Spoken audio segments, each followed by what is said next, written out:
Hi, this is Dr. Nick. I'm the Incrementalist here with Incremental Insights for a better business, better health. Well, here we are, 7 months plus into the officially declared pandemic, and in fact, slightly longer than that if you go back to the first instance of when we received any kind of indication that this virus was going to impact us, impact our world. And what we're seeing around the world, around our communities, is essentially COVID fatigue, and it's inevitable. This is a challenging experience, and having worn a mask for an extended period of time, I know.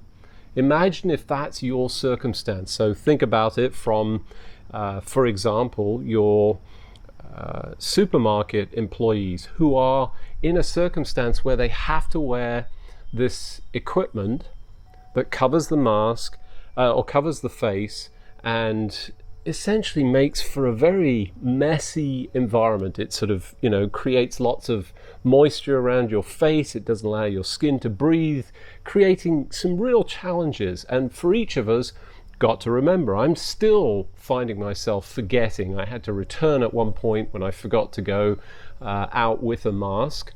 And it's really challenging. But what's evident in the data, and there's a really good panel that shows all of the infectivity numbers, the R0 number that shows how many cases are being generated based on a single case. So people are mostly familiar with that. R0 of one person creates one additional case. We really strive to get that number down, as low as possible, and certainly below 1, because once it's over 1, that means one person is generating more than one additional case as a result. And if you look across all of the states, not all are the same, but there's really a very clear evidence of this cyclical nature. And this isn't so much the second wave. I don't think we've reached that point in time. But what it is evidence of is this fatigue that shows this cycle, and different states have higher and lower instances of it. But we're challenged continuing to monitor our behavior so that we drive it down. And the problem is, as soon as the states or even the federal notifications come through, the cases are going down, everything opens up, people go out and they stop taking precautions.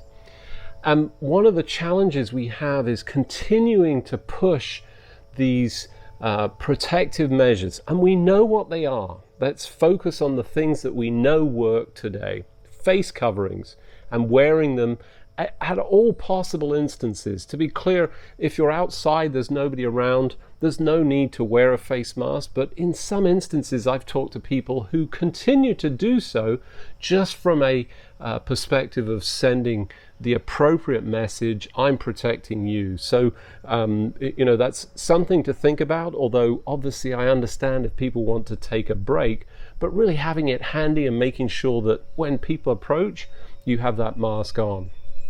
Inside, absolutely. And one of the things that we've really learned over the last several months is that inside creates additional risk because of the spread of the virus internally, with lack of circulation, the virus hanging around, particularly in enclosed spaces. So even more important, even when you have physical distance, which is one of our other strategies around this, wearing a mask is essential, especially in enclosed spaces. If there's no circulation, no external source of air.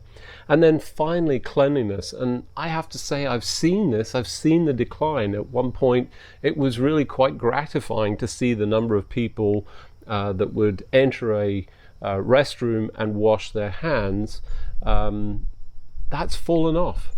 During the peak of the pandemic, we would see, or at least I would see in my sort of small study of this, 100% of men are notoriously bad for this. I think I saw statistics of around 20 to 40% only pre-COVID that would wash their hands, which is an awful statistic, but we should always be washing our hands, and we should be doing it frequently and using the hand gel. And again, I've got the same problem with my hands. They're sort of starting to suffer a little bit with cleanliness, but again, it's so important. And if we really manage to drive this down, so instead of seeing this roller coaster aspect, we saw this continual decline so that the R0 reaches essentially zero. Imagine what that would do for our world, our businesses. We would start to open up, and we've seen this in a number of countries. If you look at the countries around the world that are opening up again, and you can look at the list. For example, Japan just opened up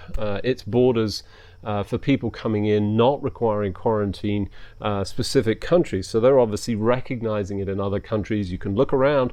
It is possible. And I know everybody focuses on New Zealand. It's an island. We don't have that island status here in the United States. The United Kingdom does have an island, but they haven't managed to. So it's not about just pure geography and the physicality of confining. There are techniques that we know and understand.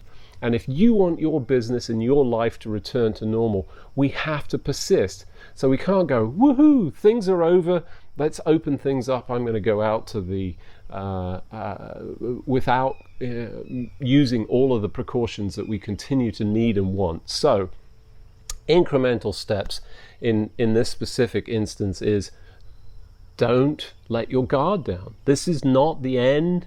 We haven't reached the point where we can really turn things around.